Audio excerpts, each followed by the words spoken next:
పండగ సీజన్ కాబట్టి average sir, లేకపోతే ఈ సినిమా ఫ్లాప్, అట్టర్ ఫ్లాప్. మీరు యూట్యూబ్లో రివ్యూలు చూసుకుని ఎవరిని చూసినా తెలుస్తుంది.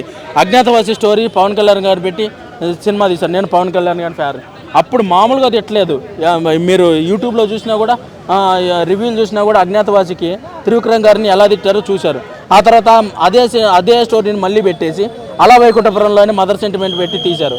ఆ సినిమాలో ఏదో టబ్బు గారి కెమిస్ట్రీ వర్కౌట్ అయ్యి ఆ సినిమా హిట్ అయింది. ఆ తర్వాత మళ్ళీ ఇదే గొడ్డుకారం అని చెప్పేసి ఈ సినిమా తీశారు. ఈ గొడ్డుకారం ఇది లోపల థియేటర్లో మామూలుగా తిట్టుకోవట్లేదు. బయట యూట్యూబ్లో చూసినా కూడా, ఆ రివ్యూవర్స్ చూసినా కూడా అందరు నెగిటివ్ రివ్యూలు వేస్తున్నారు. ఇప్పుడు మ్యూజిక్ అంటే మ్యూజిక్ ఏం చేస్తారు బ్రో? స్టోరీ లేకుండా ఏం చేస్తారు చెప్పండి. ఇప్పుడు స్టోరీ లేకుండా మహేష్ బాబు గారు ఏం చేయలేరు, శ్రీలీల గారు ఏం చేయలేరు, తమన్ గారు ఏం చేయలేరు, ఎవ్వరు ఏం చేయలేరు. అదే అజ్ఞాతవాసి స్టోరీ, ఆ సినిమా ఫ్లాప్ అని తెలుసు కదా. ఆ స్టోరీని మళ్ళీ అటు ఇటు తిప్పి మళ్ళీ అదే సినిమా తీస్తే ఎవరు చూస్తారు చెప్పండి. త్రివిక్రమ్ గారు దాన్ని ఏమంటారు, బయట రివ్యూలు అందరూ నెగిటివ్గానే చెప్తున్నారు. దాన్ని ఏమంటారు, ఫస్ట్ మీకు ఒక 6 months మీకు మంచి టాలెంట్ ఉంది, సినిమాలో డైరెక్షన్ ఛాన్సులు రాక ఎంతోమంది డైరెక్టర్లు కృష్ణానగర్లో, ఫిలిం నగర్లో తిరుగుతున్నారు. మీకు మంచి ఛాన్స్ ఉంది, మీరు హిట్లు కొట్టి నిరూపించుకున్నారు కూడా. ఇంకా ఇప్పుడు పూరి జగన్నాథ్ గారు ఉన్నారు. పూరి జగన్నాథ్ గారు ఇప్పుడు ప్రస్తుతము ఫ్లాపుల్లో ఉన్నారు. అంటే పోకిరి లాంటి సినిమాలు తీసుకుంటూ, అలాంటి సినిమాలు తీసుకుంటూ రొటీన్ అయిపోయి ఇప్పుడు కొంచెం ఫ్లాపుల్లో ఉన్నారు.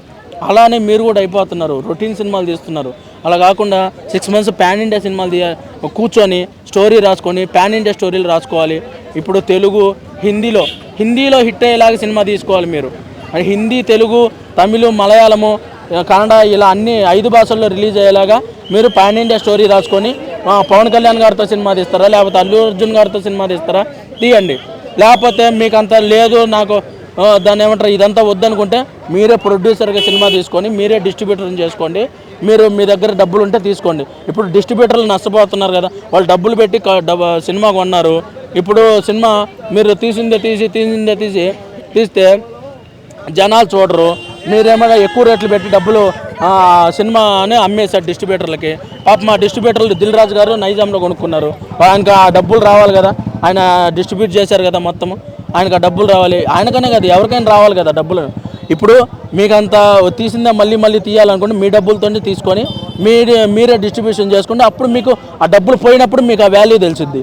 అజ్ఞాత 2 బ్రో, 5కి 2.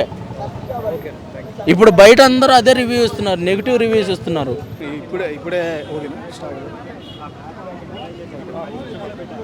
ఇప్పుడే గుంటూరు కారం మూవీ చూసా.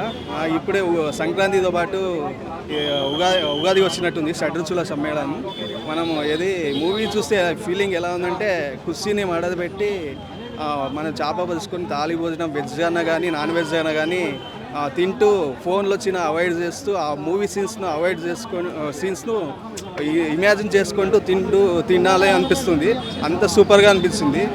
మీ రమ్యకృష్ణ గారు సైలెంట్గా ఉంటూనే, రమ్యకృష్ణ గారు కానీ వాళ్ళ ఫాదర్గా చేసిన అతను కానీ సైలెంట్గా ఉంటూనే ఇచ్చే ట్విస్ట్లు సూపర్గా ఉంటుంది. ఫాదర్ ఎక్కువ చెప్పరు కానీ ఈమె రమ్యకృష్ణ గారు ఇలా విలన్ని ప్రకాష్ రాజ్ గారు విలన్గా చేసే వాటిని బాగా ఒకదాన్ని మించి ఇచ్చేస్తారు. ఆయనకి ట్విస్ట్ ఇస్తారు, ఎదుర్కొంటారు. మనం హీరోనే ఎక్కువ మెయిన్ రోల్ అనుకుంటాము, కానీ రమ్యకృష్ణ గారు చేసిన యాక్టింగ్ సూపర్. సైలెంట్గానే ఉంటూ కొన్ని ట్విస్ట్లు ఇస్తుంది, అవి రివీల్ అయ్యేటప్పటికి మనకు షాకింగ్ అనిపిస్తుంది. ఈయన వెన్నెల కిషోర్ గారు కామెడీ అయితే చాలా ఫ్రేమ్స్లో ఉన్నారు. ఆయన అయితే సూపర్, ఆయనగా ఉండే చోట కామెడీ చాలా బాగా పండింది. శ్రీలీల గారి డ్యాన్స్ అయితే సూపరు. ఆమె ఈయన అంత పెద్ద స్టార్ అయింది, రీసెంట్గా వచ్చిన శ్రీలీల గారిని మెచ్చుకోవడం అంటే సూపర్ కాదు. మామూలు సినిమాలో పెట్టినా అది డైరెక్ట్గా ఒప్పుకున్నట్టే, అంత సూపర్గా చేస్తూ ఉన్న నన్ను ఎక్స్పీరియన్స్లో నన్ను మించి అన్నట్టు ఒప్పుకున్నారు. అది చిన్న విషయం కాదు అలా చెప్పడం. అంత పెద్ద స్టారు చెప్పడం, శ్రీలీల గారు గురించి అలా చెప్పడం చిన్న విషయం కాదు. ఆమె ఎంత బాగానే డ్యాన్స్ చేయొచ్చు, కానీ అంత చెప్పడం చిన్న విషయం కాదు. ఇంకా పొలిటికల్గా ఆయన పొలిటికల్ గేమ్ కోసం ఈయన ప్రకాష్ రాజ్ గారు చేసే ప్రయత్నం అంటే, ఆయన విలనిజం అయితే సూపర్. దానికోసం ఎంతవరకు తెగిస్తాడో అనేది సూపర్గా అనిపిస్తుంది మనకు. ఆయన ప్రకాష్ రాజ్ గారు కానీ విలన్స్తో మళ్ళీ ఫైట్స్ ఉంటుంది, మళ్ళీ వాళ్ళతోనే కామెడీ ఉంటుంది. ఆయన మాస్గా ఎంట్రీ ఆ జీప్లో, ఎర్ర జీప్లో ఎంట్రీ ఇవ్వడం అనేది కానీ చాలా బాగా అనిపిస్తుంది. ఈయన సునీల్ గారి కొంచెం సీన్స్ ఉంటాయి, అవి చాలా ఇంట్రెస్టింగ్, కానీ అవి కొంచెం సీన్స్ అయినా అవి మనకు మళ్ళీ గుర్తొస్తుంది. ఇంకా బ్రహ్మాజీ గారు కానీ చాలా బాగుంది కామెడీ, మళ్ళీ యాక్షన్ కానీ మొత్తం ఓవరాల్గా సెంటిమెంటల్గా. ఇంకొకటి మనం మాస్గా అనుకుంటాం, యాక్చువల్లీ గుంటూరు కారం దానికి మాస్గా అనుకుంటాం, కానీ సెంటిమెంట్స్ అంతగానే పెట్టారు. ఎంత మాస్గా పెట్టారో అంత సెంటిమెంట్, నాకైతే సెంటిమెంట్స్గానే అనిపించింది. అంత మాస్ ఫైట్స్ 4 ఫైట్స్ ఏమో ఉన్నాయేమో, గుర్తు రావట్లేదు. కానీ సెంటిమెంటల్గా తండ్రి కొడుకులు మళ్ళీ తల్లి కొడుకు సెంటిమెంట్గా చాలా ఫీల్ అవుతాం. మూవీ అయితే నాకు చాలా హ్యాపీగా అనిపిస్తుంది, మళ్ళీ చూడాలనిపించేలా మళ్ళీ సూపర్గా అనిపిస్తుంది. కన్ఫ్యూజన్ ఉంది బాస్, ఎందుకంటే దీన్ని బాగుందనాలా బాలేదనాలా అర్థం కావట్లేదు. బట్ ఒక్కటి మాత్రం చెప్తున్నాను, ఇది త్రివిక్రమ్ శ్రీనివాస్ గారి, నిజంగా త్రివిక్రమ్ శ్రీనివాస్ గారి అసిస్టెంట్ సినిమా చేశారన్నట్టు అనిపిస్తుంది నాకు. But when coming towards Mahesh Babu and is dancing, అబ్బా బాబోయ్ అసలు సార్ ఒకటి మహేష్ బాబు గారికి ఒక ట్యాగ్ ఉంది, he is called as directors actor. But ఈరోజు నేను ఒక కొత్త సార్కి ఒక టైటిల్ ఇస్తున్నాను, మహేష్ బాబు గారు from today onwards you will known as audience actor sir. మీరు ఎలా అంటే ఈ ఏజ్లో మహేష్ బాబు గారు ఎంత మంచి డ్యాన్స్ చేశారంటే అన్బిలీవబుల్, ఒక కొత్త స్టార్ డ్యాన్స్ చేశారు. ఇట్స్ ఎలా అంటే ఒక అల్లు అర్జున్ డ్యాన్స్ చేసినట్టు, ఒక రామ్ చరణ్, ఒక తారక్ డ్యాన్స్ చేసినట్టు. వాళ్ళు వీళ్ళకన్నా ఒక 10 years అండి, వీళ్ళు 30sలో ఉంటే వీళ్ళు 45లో ఉన్నారు ఇప్పుడు. మహేష్ ఐ గెస్ 42 or 40లో ఉన్నారు మహేష్ బాబు గారు.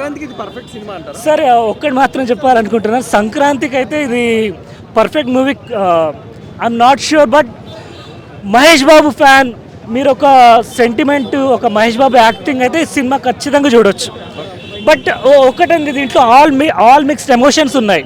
కానీ త్రివిక్రమ్ శ్రీనివాస్ గారి వాళ్ళకి ఏమైందో ఏమో కానీ సంక్రాంతి సార్, త్రివిక్రమ్ శ్రీనివాస్ గారు మీకు సంక్రాంతి మీకు అచ్చు రాలేదు సార్. మీరు ఎప్పుడైనా దసరా లేదంటే దివాళీ ఆ టైంలో మీరు మూవీస్ చేయండి, కానీ ఇక్కడైతే ఎందుకంటే బాస్ మీరు త్రివిక్రమ్ శ్రీనివాస్ గారు మీరు ఒక్కటి గమనించండి, మీకు ఒక ఫైట్ మాస్టర్ సినిమా నుంచి వెళ్ళిపోయినా, హీరోయిన్ వెళ్ళిపోయినా, ఎంతమంది లాస్ట్కి ఏమున్నా మహేష్ బాబు గారు మీ వెంబడి ఉన్నారండి. మీరు ఇంకా కొంచెం మీ రైటింగ్స్ ఇంకా బాగా రాయాల్సింది. మీరు ఎలా అంటే కొంచెం కామెడీ కొద్దిగా తగ్గింది. ఇంకా ఎస్పెషల్లీ గుంటూరు కారం అని మీరు టైటిల్ కూడా కొంచెం ఎలా ఉందంటే కొంచెం రిలీజనిజం అన్నట్టు అవుతుంది. కానీ at the end of the day Mahesh Babu గురించి సినిమా చూడొచ్చండి. మహేష్ బాబు గారికి 100కి 200 మార్క్స్. మహేష్ బాబే సినిమాకి హైలైట్, ఇంకా వేరే ఏం లేదు. ఎవరు మహేష్ బాబు డామినేట్ చేయలేరు. ఓకే త్రివిక్రమ్ మార్క్ కనబడిందా మూవీలో? కొన్ని డైలాగ్స్ ఉన్నాయి త్రివిక్రమ్ మార్క్, అంతే. ఎంత ఇస్తారు సార్ రేటింగ్ ఓవరాల్ గా? 3.5. గుంటూరు మిర్చి ఈజ్ ల్యాకింగ్ దే అంతే. మేడం ఎలా ఉంది మేడం మూవీ?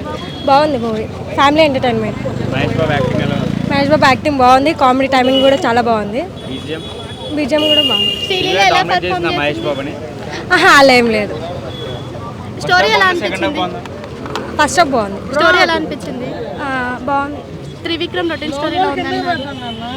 అలా ఏం లేదు, కొద్దిగా డిఫరెంట్ ఉంది. కొద్దిగా డిఫరెంట్ ఉంది అంటే మరి పాత స్టోరీస్లో కంపేర్ చేసుకునేలా లేదా?